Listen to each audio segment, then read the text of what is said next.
the next one is actually a really big one, and a lot of people pushing back on this is the renewables. So you've got Family First will fight to slow the race to renewables. The major parties' climate ideology has done nothing to change climate. It has only piled more pressure on families who are already struggling with the cost of living. Now, I follow this quite closely as well. You know, we've blown up our coal-fired power station. Australia, we only contribute about 1% of CO2 globally, yet we're really seem to be destroying our energy infrastructure and going down. Net zero 2027 is what the Labor government's aiming for. They were the first to declare a climate emergency in this state, obviously. So there's lots of other things. So the renewables is a real a big thorn in the state side, even the countryside, in regards to cost of living pressures. So that's a pretty big policy line to have there as well. Yeah. Yeah. So that's, if you think about it, Mark, power affects the cost of everything. The cost of power affects the cost of everything. So if you want to look at the rising cost of living, the underlying rise in the cost of power, and it's been massive in this state. We have probably among the most expensive power in the world in South Australia. And it's very clear that while renewables promise cheaper energy, as renewables go up, the cost of power goes up. And that is obvious for these reasons. And this will take a bit of time to unpack. But firstly,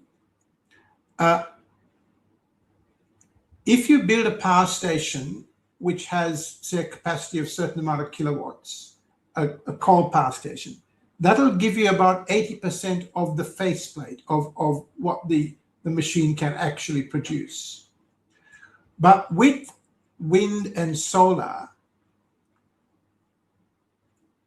can ever only produce 50% of what its faceplate does, because the sun doesn't shine all the time, or less than 50%.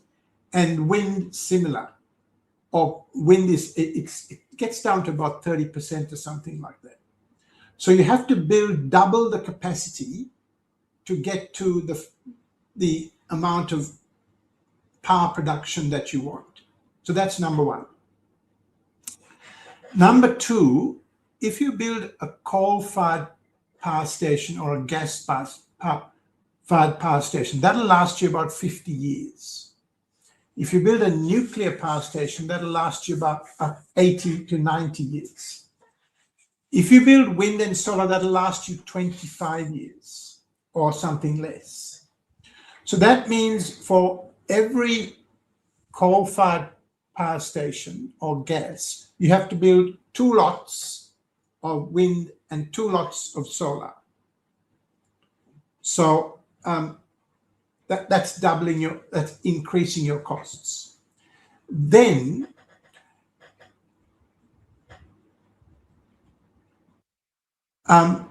dense energy, gas, coal, nuclear, is produced in one place, and the grid lines flow out from all of that.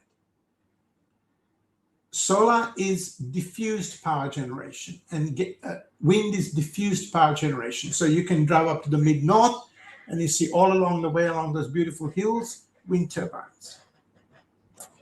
But that means we have to build a distribution network to take all of that wind which is being produced up in the mid-north and then bring it back to a central point, a completely new distribution network, and then distribute it out from the substations, etc., to people.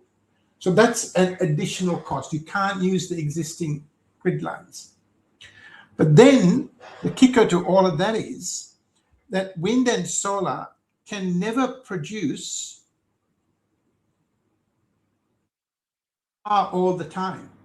So for it to work, you've got to have batteries, which is another system, which again has to be replaced every 25 years.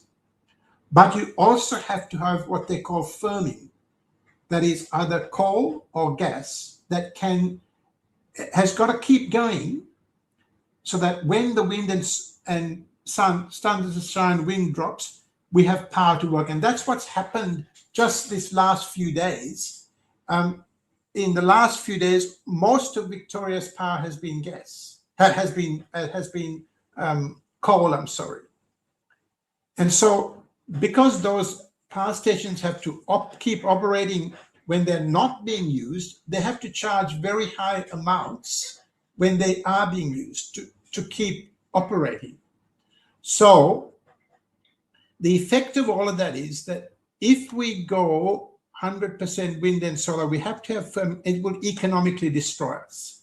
That there's no way out of this. We have to turn back.